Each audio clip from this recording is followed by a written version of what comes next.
Hi there, my name's Andrew and welcome to this, my latest IELTS video.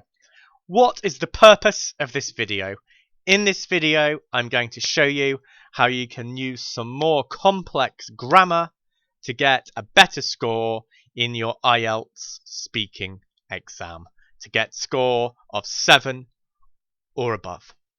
Also in this video, there's going to be a bit of a competition to win a completely free half-hour live IELTS speaking lesson with me, a qualified English teacher, to help you with the exam. In order to enter that competition, you will have to demonstrate that you have understood this particular lesson. So there'll be more details of that later in this video, so look out for that. Now, on with the video.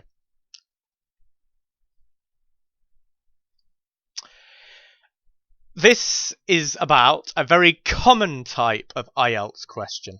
And the common type of IELTS question that occurs in part 3 of the exam are questions about change, things that have changed. Common examples. How has your hometown changed since you were a child? How has the internet changed our lives? How has music, art, teaching, travel, you name it, changed in the past 10, 20, 30, 712 years? So a question, which tense has been used in these questions?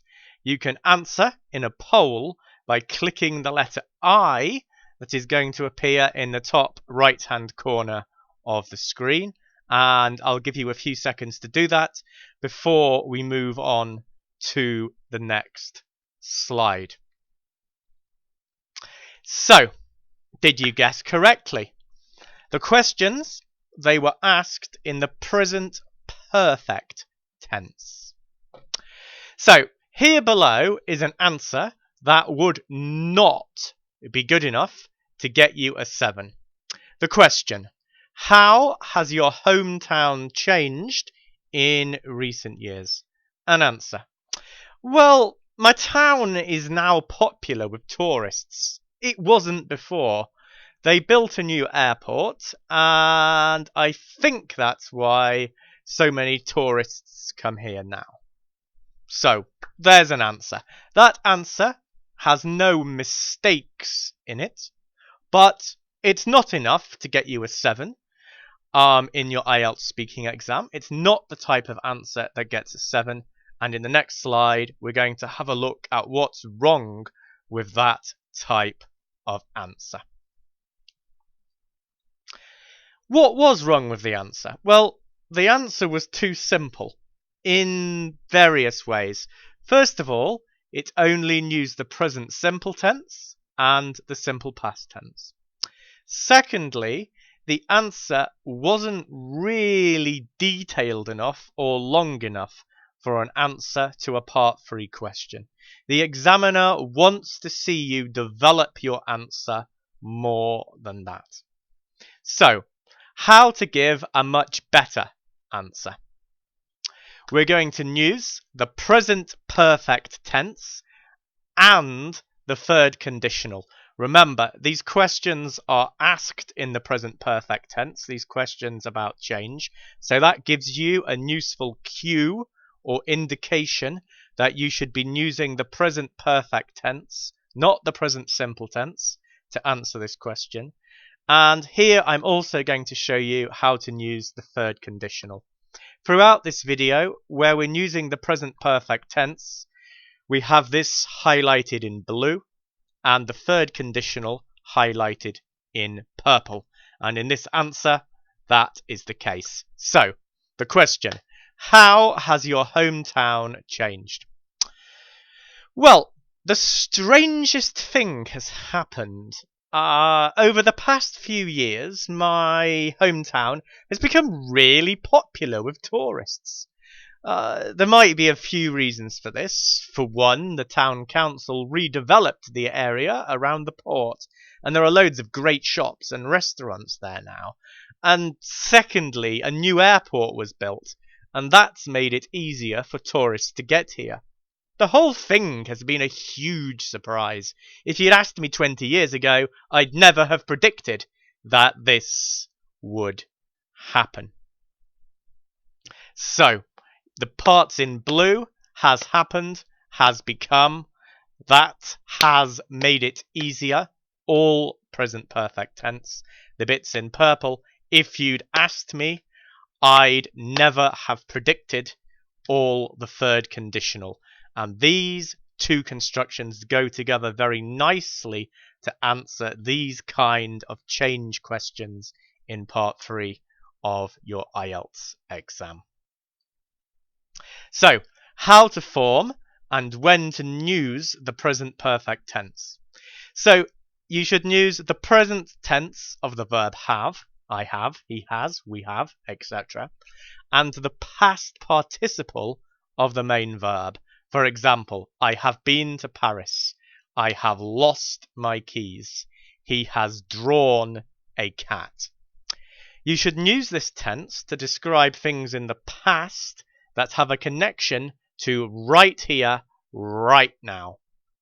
Because, for example, something has just finished.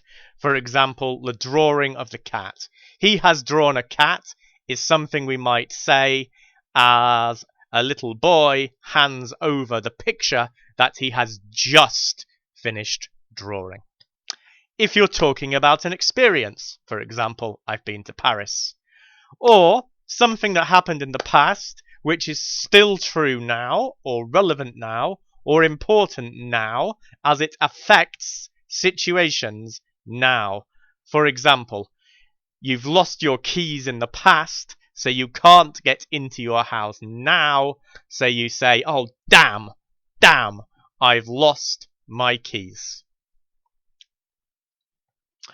So, how to form and when to use the third conditional. The form, you use had and the past participle in one part of the clause, and a conditional modal verb such as would, could, should, may, or might, plus the present tense of have and the past participle in part 2 of the clause. And the usage is that you use it to talk about an imaginary event in the past which never really happened. For example, if I had won the lottery, or if I'd won the lottery when I was 20, I would have drunk, or I'd have drunk and gambled so much that my life would now be ruined, just like our poor Pink Panther on the screen there.